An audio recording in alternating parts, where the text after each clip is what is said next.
Good afternoon and welcome to the Senate Budget Committee's hearing on the Department of Defense budget request for fiscal year 2020. We're joined by David Norquist, who's the Comptroller and Chief Financial Officer of the Department of Defense. Today, he's also performing the duties of the Deputy Secretary of Defense. Before we hear from our witness, let me first emphasize that there is no greater duty than defending our nation from the threats it faces abroad. But one of the gravest threats to our country is our growing fiscal imbalance, which, if left unaddressed, could have long-term implications for our ability to provide adequately for our national defense. Our national debt stands at more than $22 trillion. The Congressional Budget Office projects that if current laws remain unchanged, deficits in excess of $1 trillion will return by 2022, establishing a new norm, much of it caused by mandatory spending. Lawmakers have known this day was coming for a long time, as an aging population and rising health care and interest costs have put more pressure on the federal budget. Getting a handle on our fiscal situation means that all aspects of the federal budget must be carefully scrutinized, including defense spending. This committee recently heard from the Acting Director of the Office of Management and Budget on the President's Budget Fiscal Year 2020 request. As part of the request for $750 billion in defense spending, the administration proposes a large increase in overseas contingency operations funding, which, as my colleagues know, is not constrained by statutory budget caps. I look forward to learning more from our witness about this request and how the Department determined the total level of resources necessary for national defense activities. Recently, the Senate Budget Committee reported out its fiscal year 2020 budget resolution, which adheres to the Budget Control Act caps for fiscal year 2020 and 2021 as required by law, and includes $67 billion in funding for overseas contingency operations in fiscal year 2020. Our budget acknowledges the looming funding cliff between the fiscal year 2019 spending levels and the fiscal year 2020 statutory cap levels. Given the likelihood that Congress will act to raise the statutory caps, as it has 3 times previously, our budget does include provisions to accommodate a fiscally responsible cap agreement to provide additional defense resources up to $750 billion, the spending total requested by the President. As I've mentioned before, any such deal must include permanent mandatory spending reforms as offsets. I also believe cap negotiations should base funding decisions on actual needs, not on an arbitrary insistence on parity between defense and non-defense spending. To understand the budget request before us today aims to ensure the readiness of our armed forces, support technological innovation to help reach and maintain a military advantage, invest in cyber and space capabilities, and instill greater business performance and accountability enterprise-wide. I welcome discussion on these priorities. As a senator representing Wyoming and the F.E. Warren Air Force Base, one of only 3 strategic missile bases located inside the United States, I remain concerned about the state and future of our nuclear triad and strategic missile deterrent. I look forward to discussing the status and future of these issues this afternoon. Last year, this committee heard from our witness about the status and outlook for the Pentagon's department-wide consolidated audit. While not resulting in a clean opinion, I'm pleased the Department completed its first-ever department-wide audit in fiscal year 2018. Our committee would like an update on the status and timeline for when Congress can expect a clean audit. I'll also ask for an update on the efforts to fix issues discovered during the audit related to security modernization and interoperability issues with the Department's financial tracking information technology programs. It's my hope that the lessons that are learned from the audit will translate into improved business operations and financial management, and better fiscal decision-making, and more effective and efficient operations.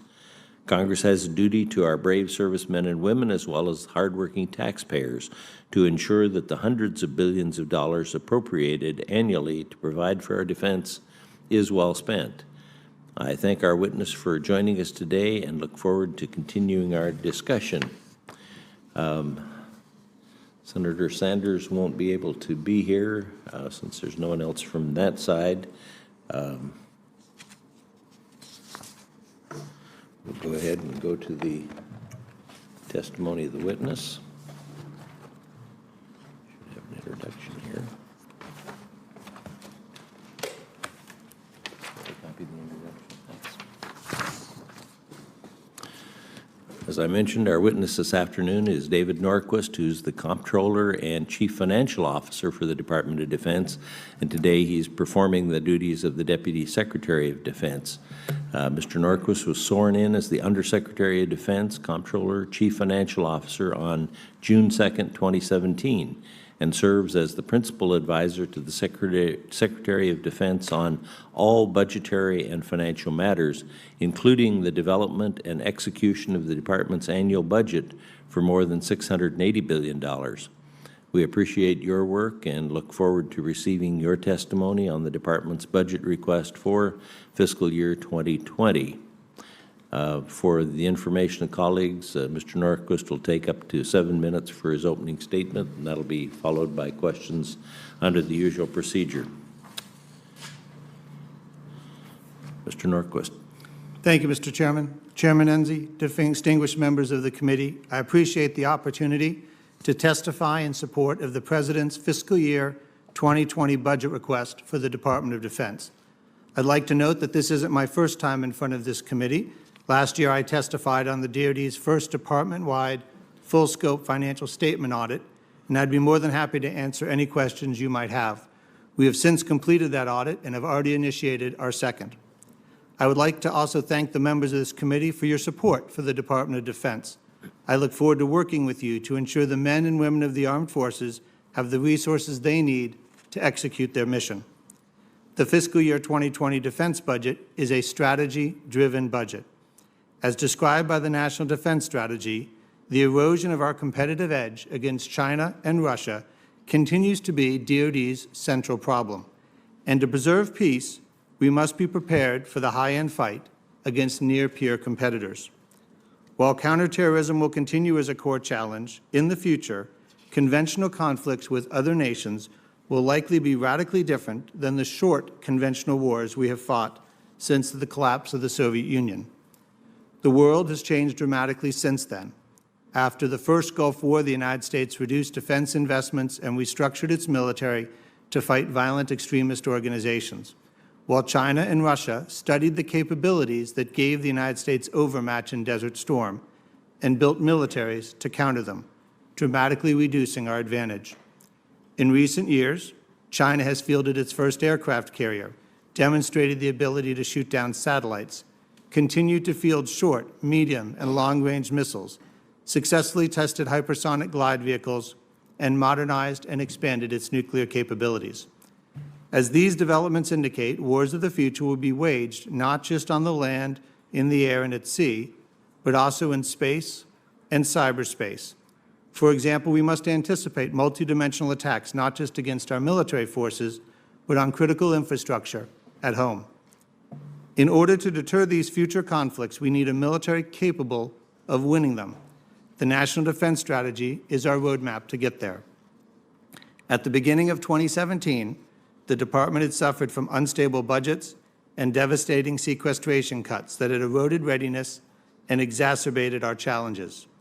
Over the past 2 years, this administration, with Congress's support, has made investments to undo this damage, and we are already seeing significant benefits to readiness across the military services. As we move forward, we must work together to protect these gains while building a military to meet the challenges of the future.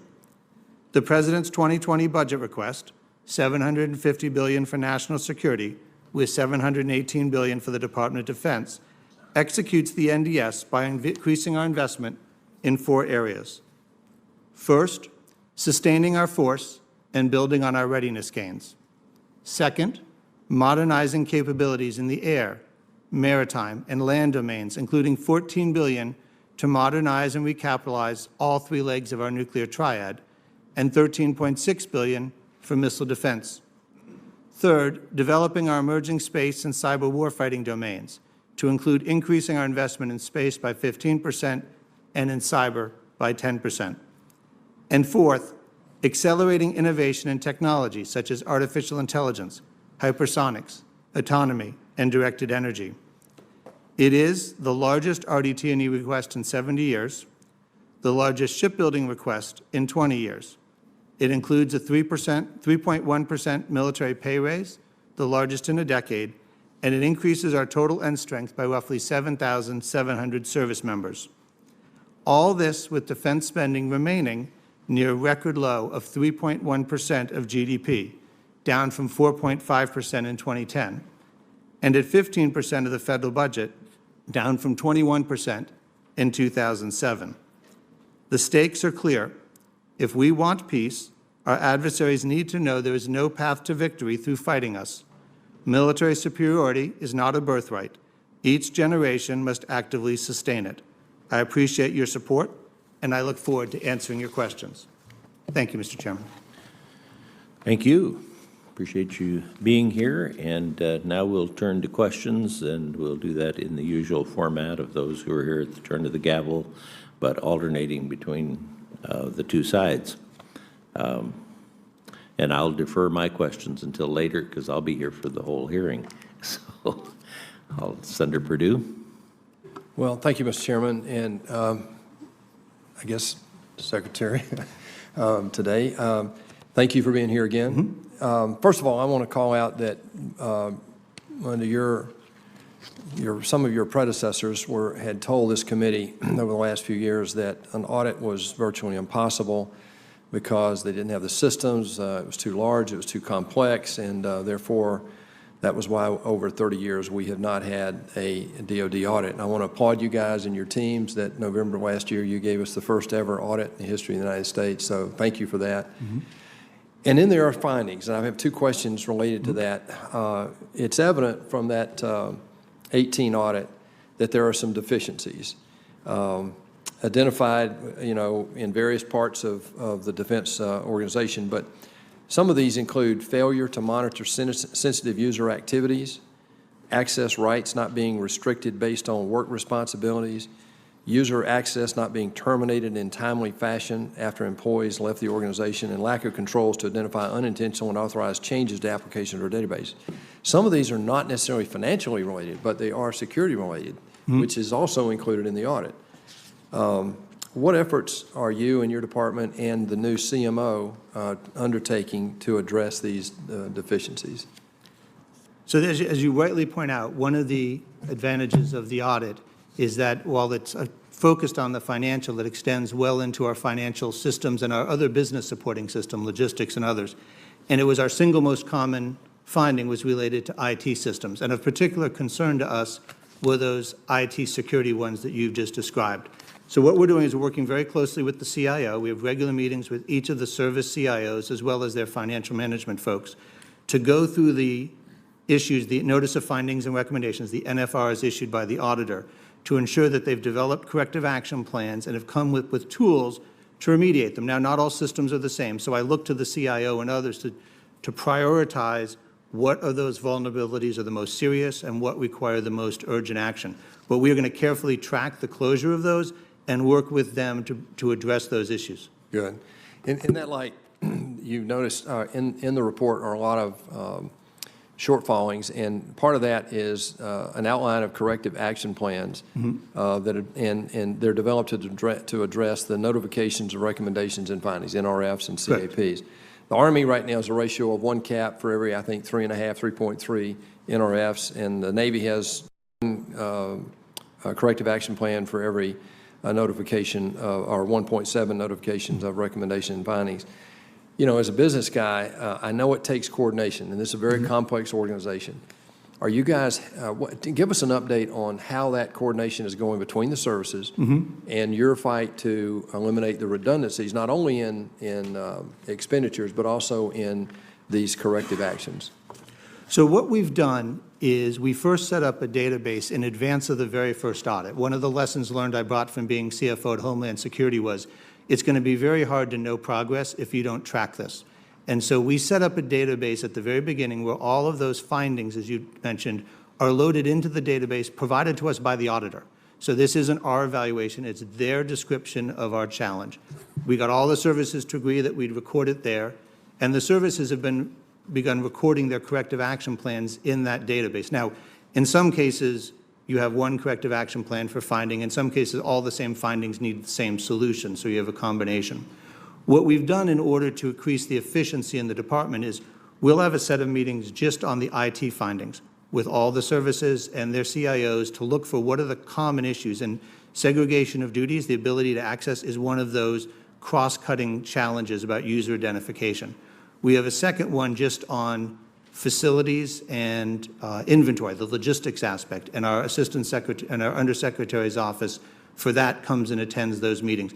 And we have a third on the pure financial, and each one of those is designed to get the right set of people in the room, identify common issues. The IG attends every one. They're always welcome to our meetings. What we're trying to do is find efficient solutions to these common cost-cutting challenges. Great, thank you. I'm almost out of time, but I'd be remiss if I didn't allow you to respond to this question. I think I know how you'll respond. Continuing resolutions are the bane of the military. Over the last 45 years, we've had 187 continuing resolutions. The last 2 years, we have not. In the middle of recap and building our readiness, those 2 years have gone a long way in the DoD to help rebuild their readiness, which was they were at all-time lows 2 years ago.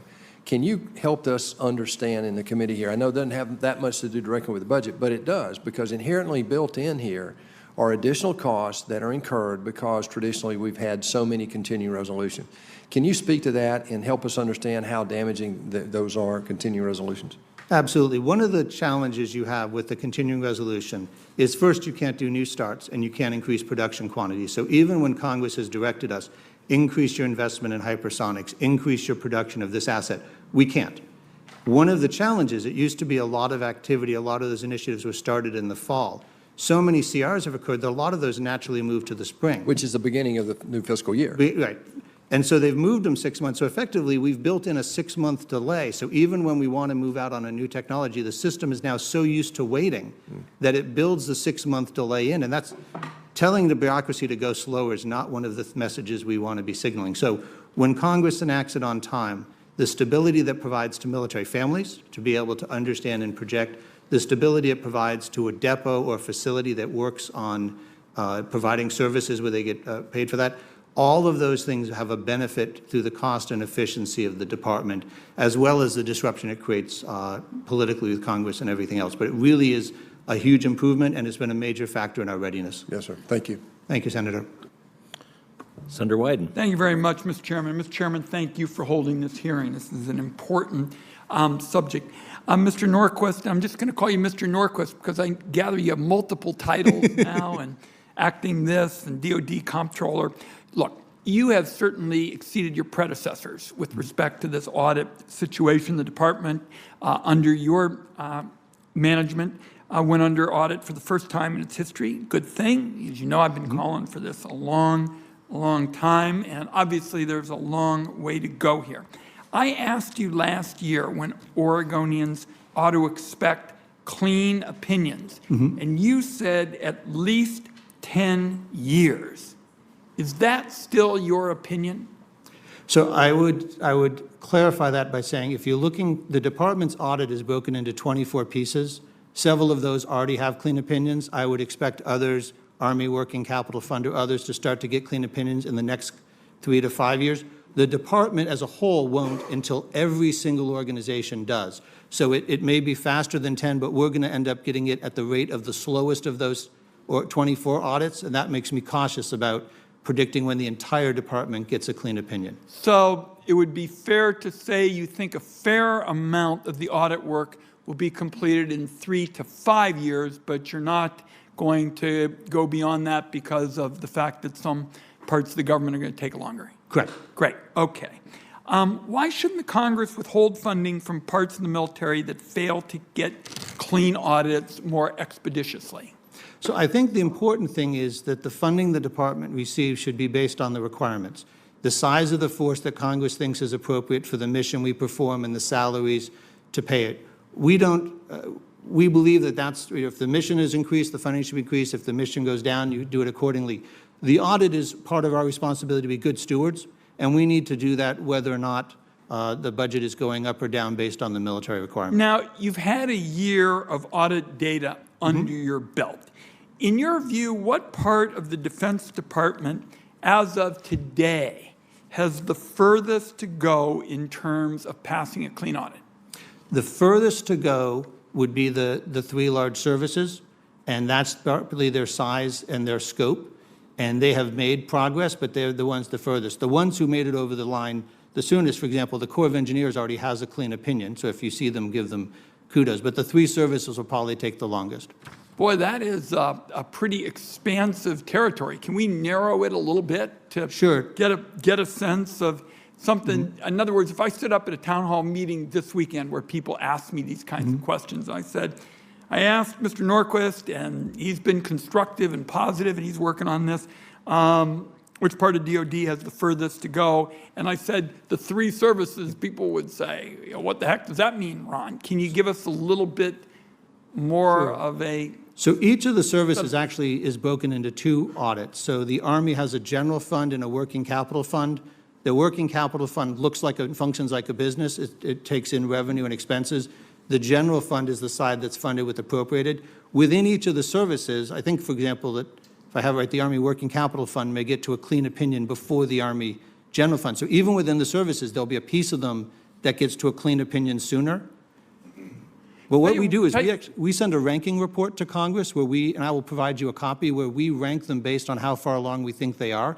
And so, Senator, I can provide you a copy of that report. Could you, in something resembling English, tell me, say within 10 days, which parts of the Defense Department have the furthest to go in terms of passing clean audit? Because if I stand up and say it's the capital account and this account and that account, people, they think in terms of personnel and they think in terms of weapon systems, this kind of thing. Okay? 10 days? Sure, absolutely, Senator. Great. One last question. So if you really thought this through, it would seem to me there's still a fair number of people at DOD who think auditing the Pentagon is a low priority, not a big deal. You, to your credit, you don't think that. But the fact is, people come and go, the chairman, myself, all of us, here. What are you doing to lock in specific changes so that future officials can't go back to the days before you decided you were going to break with your predecessors and get serious about this? So I think there are two things that will be the most helpful. The first is we've already contracted for the audits, and they will continue every year. It would take a significant amount of work for a future team to come in and try and turn those audits off, and I suspect the Congress and others would have a very strong reaction to them trying to cancel those contracts. So they will constantly be getting reports. If they choose not to spend time on it, they will get reports that show the exact same problems they had the year before versus progress. We've also set up a database from which we will produce reports to you that shows who's made progress and who hasn't. So you'll be able to see which of the services, which of the agencies has done the most, and which are the ones that after a year or 2 year or 3 year haven't shown meaningful progress. That will allow you to focus your feedback on those groups. But both of those make it harder for someone else to walk away from this process. My time is up, and I thank the chair for the extra minute. The point is, what you're saying is that if you're hands-on from here on in, you shouldn't lose sight of the fact that we're now getting serious about these audits. Correct. But you got to be hands-on. You got to be back at people regularly, look at what the progress has been made, and come back again and again so that there's some real accountability. Absolutely. Okay. Thank you, Mr. Chairman. Thank you. Senator Braun.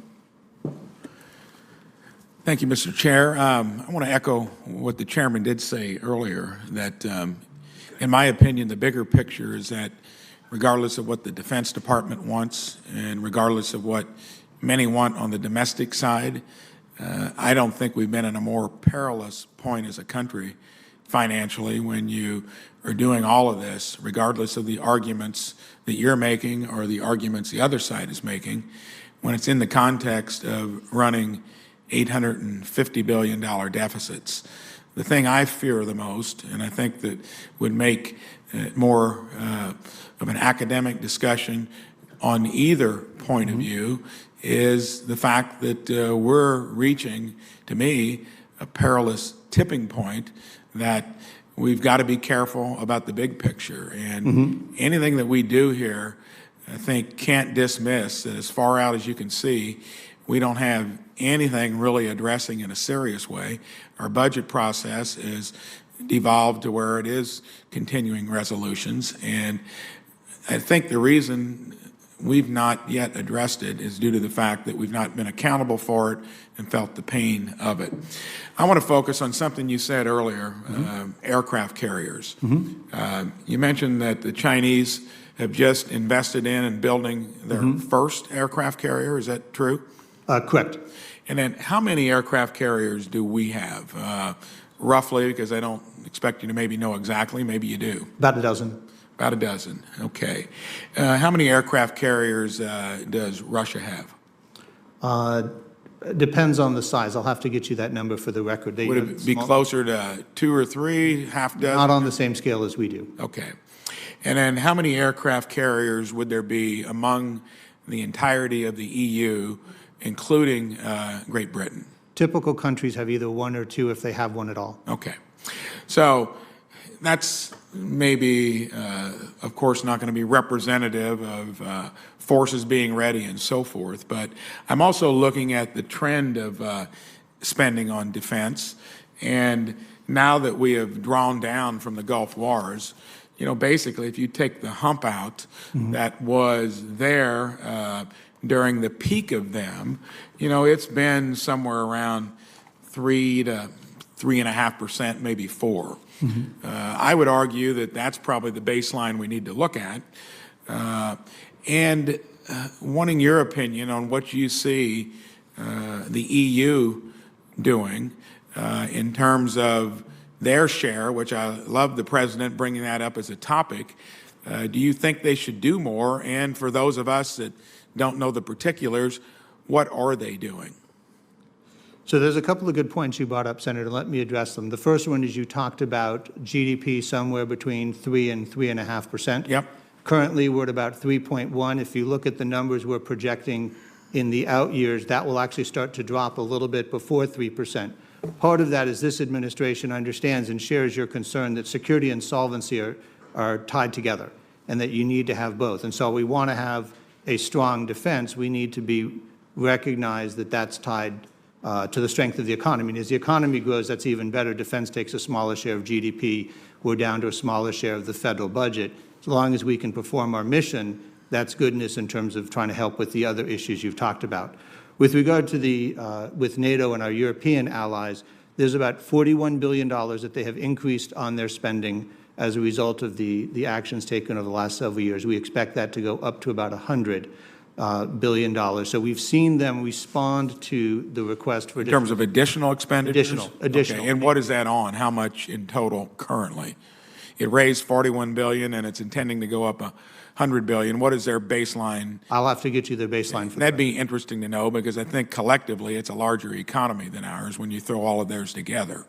It is, and the other advantage the other thing they provide in terms of is basing and access and the real estate that goes with it. But we are willing to work with our allies. We're eager to work through and support them. But this is not a charity. It's not a business. We're in there to work with them and to make sure everyone plays as part of the team. The cost for everyone goes down if we all chip in.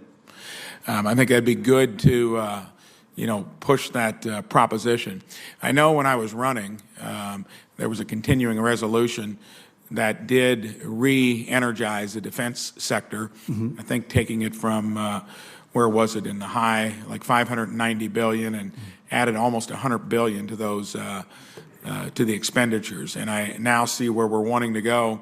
And I also remember the president saying that was the last time, he would agree to something like that. It looks to me like we're back into the same old rut of, we push what might be important on our side to accommodate what the other side wants to do on domestic spending. Is that just a recent memory that has been lost, or does the administration still intend to stick with what it said, that would be the last time they would join in kind of a kumbaya with the other side just to get defense spending across the finish line. So I'll leave it to the White House and OMB to work in terms of how to settle on the non-defense piece of this. We just work in terms of building up the requirements so everyone has visibility. Over my time, if we do another round of questioning, I'd have one or two. Thank you. Senator Van Hollen. Thank you, Mr. Chairman. Thank you, Mr. Norquist. So as we discussed, I think the last time you were here, I've had long-time concerns over the use of OCO money, overseas contingency operations money, used as a slush fund to avoid putting things in the base defense budget. That concern was shared when I served in the House with Mick Mulvaney, who was the was the OMB director and now acting chief of staff. And in fact, we passed legislation back in the day to try to guard against that. When you were here in March of last year, I asked you about it. Here's what you said, quote, consistent with your previous discussions, referring to my discussions with Director Mulvaney, you won't be surprised to know that in the out years, he, Mulvaney, would like us to shift those categories so even fewer of them count as OCO and more of it is in base. And only the most incremental of the costs would show up, which would dramatically reduce the size of OCO. So I have a simple question. Look at your budget. You've gone the total opposite direction. You've gone all out, putting lots of normal base budget functions into OCO. What happened? Why did you flip-flop from the direction you told us you were going to go last year? So what we have is that we're still operating within the realm of the BCA. And so when we put forward our requirements, the direction we received and how to present them, as you talked about, had this large OCO for base. When you look in the out years and the point of our budget where we are past the BCA, you'll see we go to what we've talked about in the past, which is reducing the size of the OCO to just the most incremental direct war costs. But as long as Well, I understand that, but you could have just proposed lifting the defense cap and not used OCO, right? That's not something we do in the Department of Defense. That's the guidance we get and how we build it according to the directions from OMB. But that would be the sort of honest budgeting way to do it, right? That would be one way of presenting it, yes, Senator. Well, I do appreciate Chairman's budget, which doesn't make use of this OCO slush fund. I understand Senator Perdue asked you about the costs and the downside of going to a continuing resolution. I share those concerns about continuing resolutions. Of course, as long as we're under the BCA, it's not just the continuing resolution that we might get to, but it would be subject to a sequester, correct? Correct. All right. And if we don't lift that sequester cap, which we have to affirmatively do, what would be the impact on defense? So you'd have two things. You drop $71 billion below what was last year's enacted. Right. And if you just walk through the different segments of the defense budget, the first part is pay to the force. And so the only way to be able to reduce costs there is you start reducing, bringing people in, and you start to hollow out the force. The second is you start delaying acquisition of replacement equipment. We have a number of programs that are aging and they need their replacement. And then you affect most immediately, because it's the first to touch, is the readiness and the training. That dramatically offsets the investments that Congress has made over the last 2 years to restore readiness. So the destruction would be quite severe. Right. And I think it would have severe negative consequences. Absolutely, well. Senator. So let me ask you a couple questions about the nuclear program budget. I think you referenced that earlier, because just last January, this past January, CBO released its biennial projection of the 10-year costs of the nuclear modernization program. The last estimate projected that the United States would spend $500 billion over the next 10 years, a 23% increase from the 10-year forecast conducted just 2 years ago in 2017. It's a big price tag and a big increase. So have you looked at the CBO estimate, and do you agree with their conclusion? So we use the estimates produced by CAPE, which is our independent cost estimating group, and we require the services to comply with that. I think your point made is quite accurate, which is this is an expensive initiative, but nuclear deterrence has been a bedrock of our security for 70 years, and the triad has been reaffirmed by every president since Truman. So it currently costs about 3% of our budget. It'll cost us at a peak about 6.5% of the budget when it's fully fielding. Right. But it's a necessary Well, investment. with respect, and I support the modernization of the triad, but there are lots of new additions you're making beyond simply modernizing the force, as you know. So if you could get back to me and let me know how much of the increase is a result of moving forward with the low-yield warhead on submarine-launched ballistic missiles, how much relates to the nuclear-armed sea-launched cruise missile, and how much relates to the pit production infrastructure. I'd be interested in you breaking that out if you could do that for us. Absolutely, Senator. Thank I'd be you. happy to do that. Thank you. Thank you, Mr. Chairman. Thank you. Senator Kennedy. Thank you, Mr. Chairman. Thank you for your service, Mr. Secretary. Let me preface my question with, I listened to your comments in your opening statement, and I agree with you. How many years have you worked in federal financial management? About 30 years, Senator. Within the subject area of defense and the Department of Defense, give me just a quick list of your titles. So inside the Department of Defense, I have been I've performed the duties of the Deputy Secretary. I have been the Chief Financial Officer. I have been a Deputy Undersecretary of Defense in the CFO's office. And earlier on, I was a budget analyst, program budget analyst for Army Intelligence, including being a director at a field site. Okay. So you understand the budget. Yes, Senator. Our budget right now is roughly, what, 700 billion? It's currently about 700 billion, 718 is the request. Okay. Is there any waste in that budget? There are inefficient processes that create those types of challenges, yes. Well, let me put it another way. I mean, we can wait for an audit. I don't know if you and I will still be here. And that assumes that, of course, anybody will act on an audit. It may just be a big yawn-a-thon. I mean, you know the Department of Defense budget probably as well as anybody else. And we both agree that weakness invites the wolves. Correct. And we will remain free so long as we remain strong. But let's suppose the president called you in tomorrow, Mr. Secretary, and he said, David, look, we got to do something about this deficit.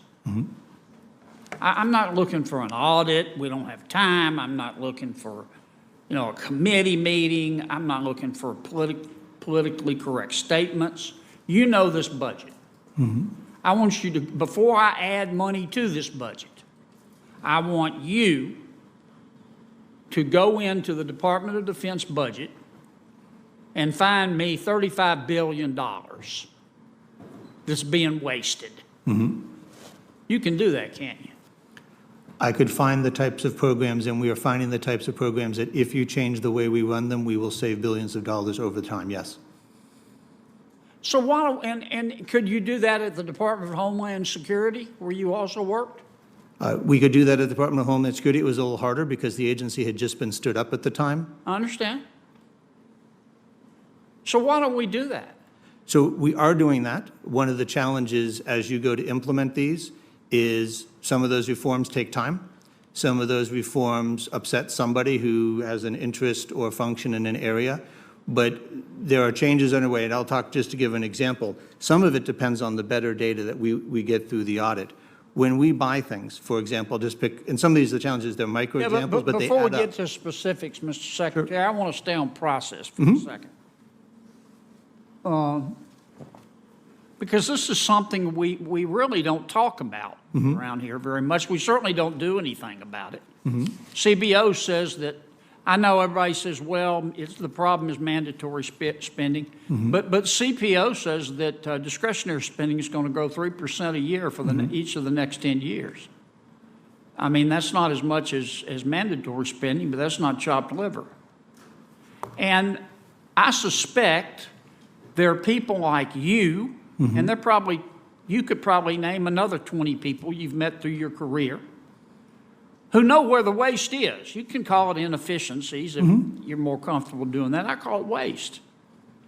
And why can't we go in and identify those and write them in plain English so we can defend them and go in and try to save some money?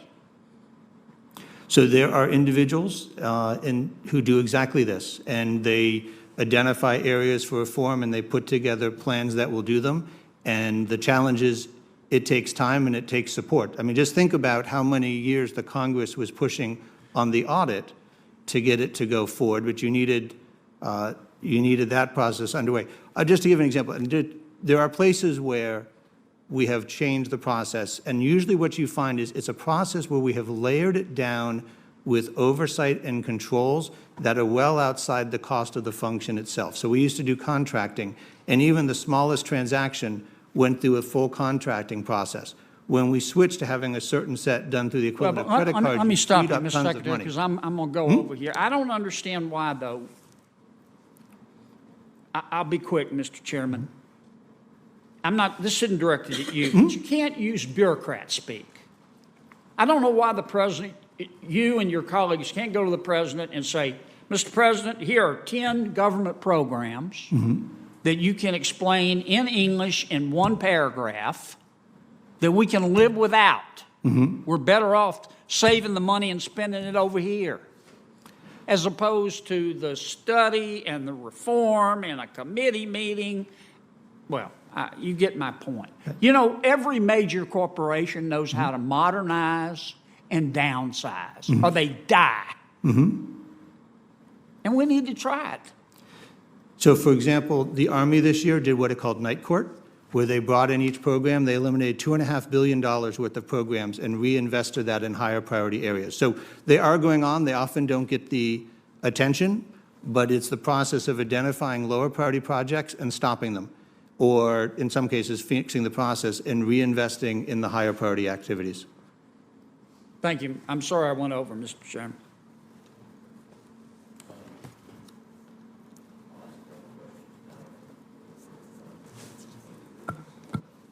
I guess I could turn on my microphone, though. The 2020 budget request proposes to increase the defense discretionary spending by just under 5%. Can you explain how the administration arrived at its top-line request level and what the primary threats are that it seeks to address through the increased funding? Absolutely, Mr. Chairman. So first of all, it's a strategy-based budget, and it was based off the recognition that the world had been changing, that whereas we had been spending a great deal of time in counterterrorism, counterinsurgency operations, the long-term strategic threat to the United States came from the rise of near-peer adversaries such as Russia and China, folks capable of fielding modern aircraft, long-range missiles, the types of high-end fights for which we needed to change the way we prepared to face. And so we went through the budget. We looked at the size of the force, and we added some small increases there, about 7,700 to fill out the units. We then looked at readiness, and with the Congress's help in the past and then continuing, we've ensured that we've got that. But we particularly looked at the research and development. In this budget request, that's where the significant increase is in hypersonics, artificial intelligence, directed energy, cyberspace. These are the new domains that other countries have invested in that if we don't, will put the United States at a significant disadvantage in a future conflict, akin to being the country without an air force in a land battle, if you lose control of the skies or if the cyber. So those are the things we built on. The Congress's, we built the requirement bottoms up to get to the 750. The Congress did a bipartisan National Defense Strategy Commission. That produced a recommendation of 3 to 5% real growth.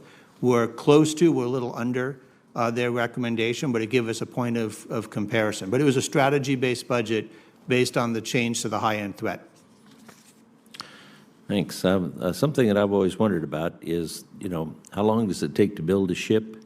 Is it all allocated in 1 year? You mentioned some things about capital funds that you have.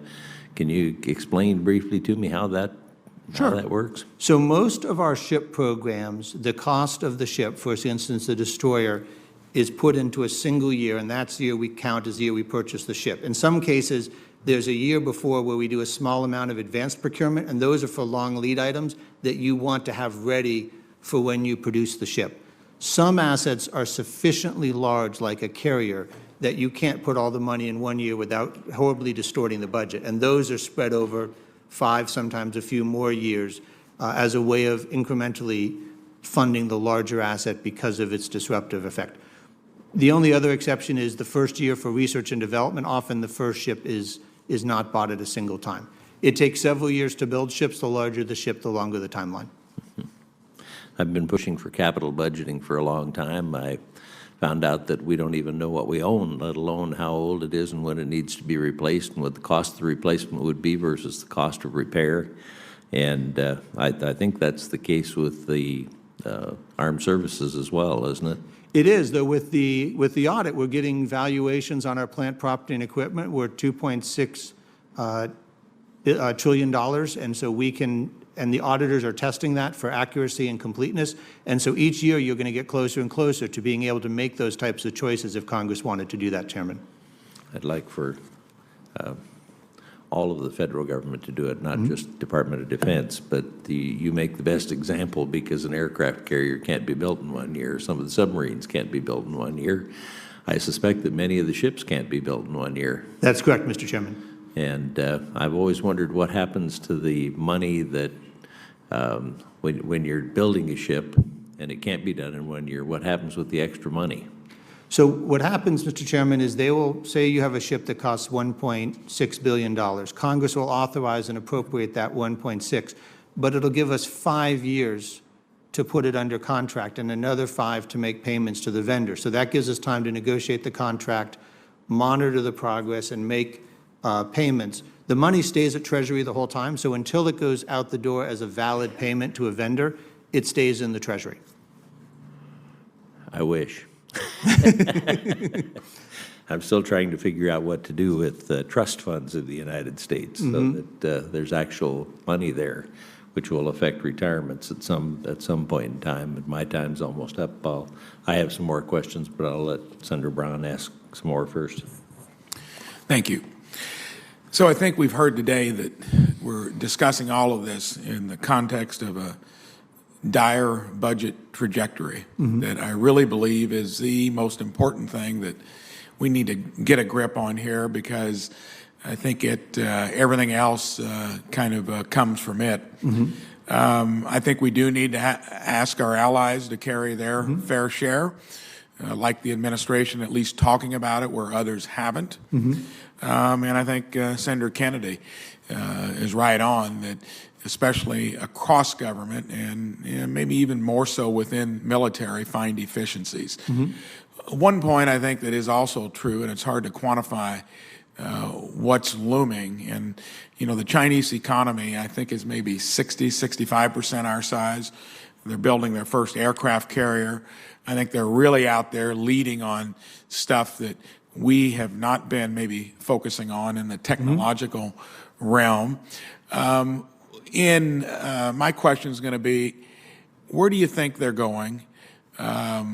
What is your best assessment of what their long-term strategy is? They would scare me more than any other variable out there that is much an unknown, because they have the ability soon to be the size of our economy and decades down the road to where they would dwarf ours. And I think we need to get that understanding of what their intentions are and capabilities out there, because and maybe quantify it in some fashion. So as much as you know about them, in a few minutes, give me your best assessment of what they're up to. Absolutely. So as you pointed out, China has a very large population and a growing economy. These things are fine. We are happy to engage in friendly, free market type of competition.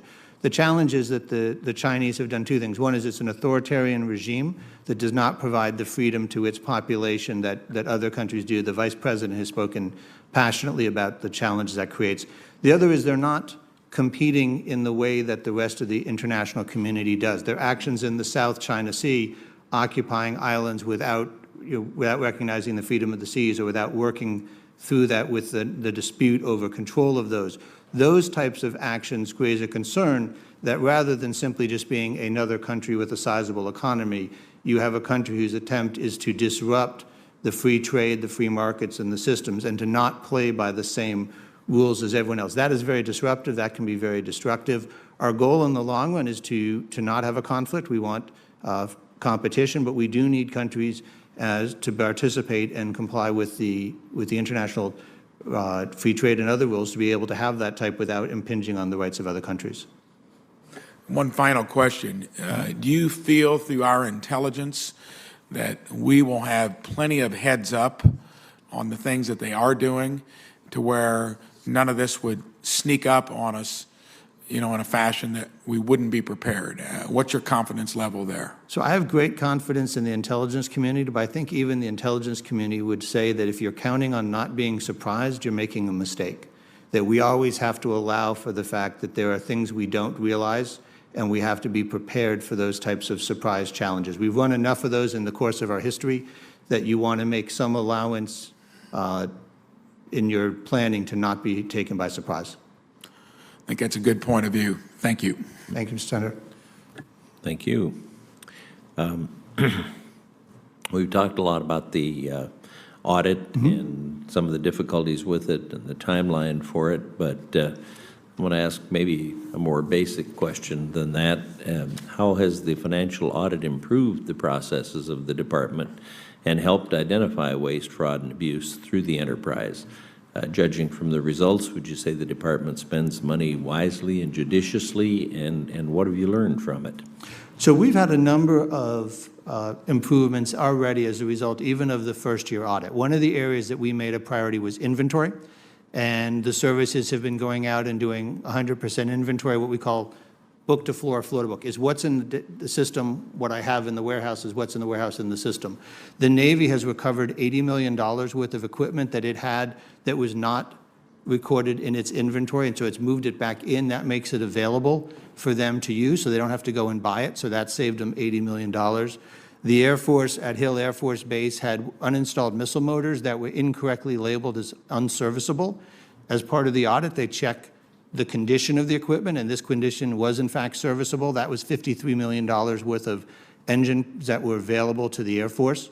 Now, I bring this up, what we also discovered was there are some places, for example, Osan and Kadena Air Base, 14,000 munitions with $2.2 billion, no exceptions. Auditors went through. And we've got other bases with that type of result as well. So there are places and facilities that have done this well, and there are others where we're seeing millions of dollars worth of recovery by bringing them up to the same types of standards. So I'm very pleased with the type of progress that generates. I think it demonstrates that the emphasis that this committee and others have made in the audit is well-founded. To answer your other question, I think that individuals and organizations are definitely committed to making the best use of the funds that they have and trying to make sure they're put against the highest priorities, but many are functioning in inefficient processes, and being able to fix those so we don't waste money in that direction is absolutely essential to our stewardship. I appreciate that. Is the things that you mentioned, a lot of those are just one-time discoveries, aren't they? Some of those are, but for example, when we eliminate unneeded items and close out a warehouse, that's a savings in perpetuity. When we take a interface that's manual, where people have to hand enter, and we discover that's generating errors, so we build an automated link between the two, you never have to rebuild that. That savings then generates year after year. So there's a number of these where the savings is continual, and that's part of the value. You also mentioned some kind of a dollar figure on munitions. So the munitions, what I was talking about is when each of the bases, they go and that stores munition, they do just a count, and they check what's there, and the value and the accuracy of those counts at Okosan and Kadena and other bases has been 100%. And so I gave you the 2.2 just to show the sheer volume of the value of the munitions that they were storing. But we've recognized the role leadership plays and the accuracy of the inventory at each base, and that's been part of driving the change. Good, I appreciate that. Of course, I'm from Wyoming, and we have F.E. Warren Air Force Base, so I'm interested in the nuclear triad and its credibility, particularly the ground-based leg.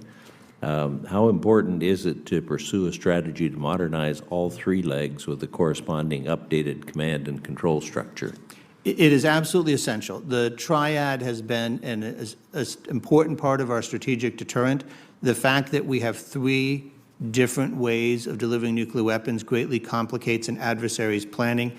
Each one has their strength. Ballistic submarines are the most survivable. The bombers are the most visible, but the ICBMs are the most responsive and have the most robust capabilities. And to talk about those for a minute, we're replacing the aging Minuteman III ICBMs that were fielded in the 1970s. And so the importance for us of knowing that we can rely on a deterrent, you can't allow it to get to the point where they're questionable. You need to replace it. We have a program to do that, and I think it's valuable to fund all three legs for the same reason it's been the right answer for the last several decades. Thanks. I recently got to watch some of an Iron Dome exercise, and it's incredible, these young people that are monitoring the missiles that could be incoming and able to calculate, or, well, with their equipment, are able to figure out at what point it should be shot down so that the debris doesn't fall on anything. But then I heard about the Russians having hypersonic missiles. I hope that we're developing that too, and know that you couldn't discuss it if you did know. Well, we can discuss at the highest level, and the answer is yes, we're investing in that technology in this budget, precisely because of the differences it gives you in capability, and we'll make sure that there's not a disadvantage there. Good, because that gets into my final question of how does the 2020 defense budget request align with the national defense strategy that prioritizes this competition between the near-peer adversaries like Russia and China, and calls for this technological modernization? How does the budget request fit with that? So I think you'll see it in a couple of ways. First and foremost is the emphasis on research and development. This is the largest RDT&A request by the administration, and it reflects the fact that we are concerned about our ability to keep pace and protect our leads in certain areas. You'll see the investment in space and cyber, because what we've recognized is you've moved from 3 warfighting domains to 5. And so much of our enormous economy is based on access to space, the very activities we routinely do, from banking to using your cell phone to guidance directions in your car. That loss of access to those satellites or disruptions of those through a cyber attack, you don't have to have a fleet off the coast of the United States to do that. You can do that from anywhere in the world. And we need to be able to deter in that domain and compete in that domain to protect America's interests. This budget invests in that, with the idea of being able to deter that type of high-end challenge from both the Chinese and the Russians, and we've adjusted our Navy program for the types of challenges and fights we expect to have potentially in the Pacific in order to meet those types of risks and challenges. I thank you for your knowledgeable and concise answers, and all the progress that's been made, which I know is a lot under your direction. And I think part of the reason that there are a lot of conflicts always for senators to show up, but I think part of it is the confidence in what you're doing with both the planning and meeting the audit requirements. So I thank you for being here to testify. If anybody has written questions that they want to turn in, they'll have to have those in by tomorrow night, and we'll send those on to you and hope for speedy answers on those too. Thank you, Mr. Chairman. Thank you very much. Adjourned.